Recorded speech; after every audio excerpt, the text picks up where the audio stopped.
Hello guys, and welcome back to a new episode. So today I'm starting a new segment where I will be answering all your gear questions. I believe I've been having so many questions on gear, and sometimes it's very difficult to cramp such questions into a video, maybe like a review or something like that. So I just thought of putting together maybe a different segment where I can just sit down and answer all your various questions on cameras and other equipment, but mostly it's going to be about cameras, it's going to be about film stuff, content creating stuff will also be in there, and commercials, documentary and all that. So mostly I get most of my questions from WhatsApp, from people that I share my videos with.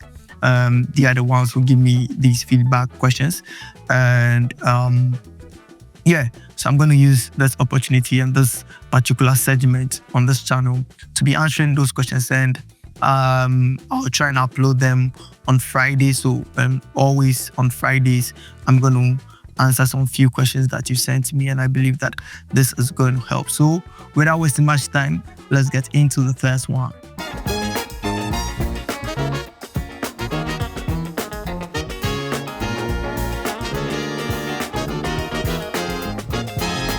So yes, one of the questions that I've been asked was, what will be my go-to camera for documentary? Right now, with the equipment we have available right now, for me, my go-to camera that I'm going to pick will either be the Canon C70 or the Canon C80. What am I going for this camera? First of all, price. They are quite affordable, and they come in with everything packed inside the camera.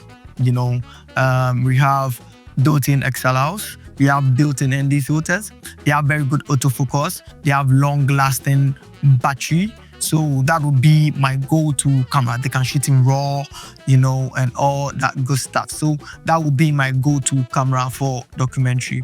Another question that I was asked was, that is the Canon EOS R still a good buy in 2025?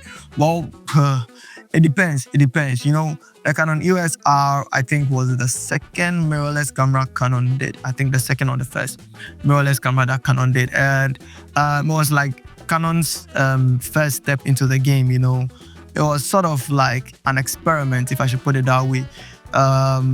It has terrible 4K. Like, let's be honest, it has terrible 4K. You can shoot in 4K, you can shoot in log, but its 4K capability has some crop factors in there, and I think you lose autofocus and all that. So for me, and where the world is moving towards currently, I believe having a camera that can shoot 4K video, without any cropping into the sensor or anything like that, can shoot true 4K video, whether it's 30, doesn't even have to go up to 60 frames per second or anything like that. I believe it's a very good place, in the market right now. But for something that can shoot proper 4K with good autofocus, for me, I think it's not really a good buy. You can get it for 1080p videos, that is that. But for me, I believe we are moving into a period where we'll get to a point that 4K will become more of like a standard.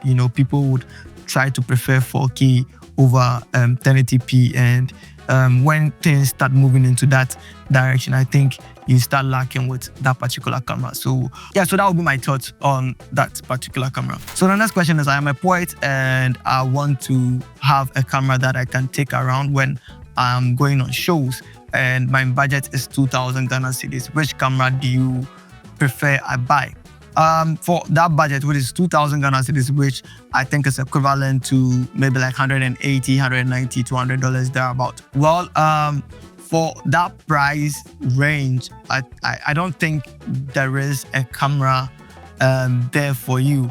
Within that price range, I think one of the cameras that you can get is all these webcam sort of modernized cameras, So I think these are the type of cameras that you find around that price range. I wouldn't recommend something like a 6D to you, because when you buy something like that, it's not even that camera is not even close to 2,000 Ghana cedis. So for me, for what you do and the kind of videos you want to have or you want to do, I think one of the best cameras that you should look at is the DJI Osmo Pocket 3. I believe that camera is an all-round perfect camera for somebody like you, because it has a stabilized head and is very cute and manageable. You can take it within people and nobody is going to be distracted by the size of the camera. For me, that would be the option that I think you should go in for. The Osmo Pocket 3 will be the best camera for you.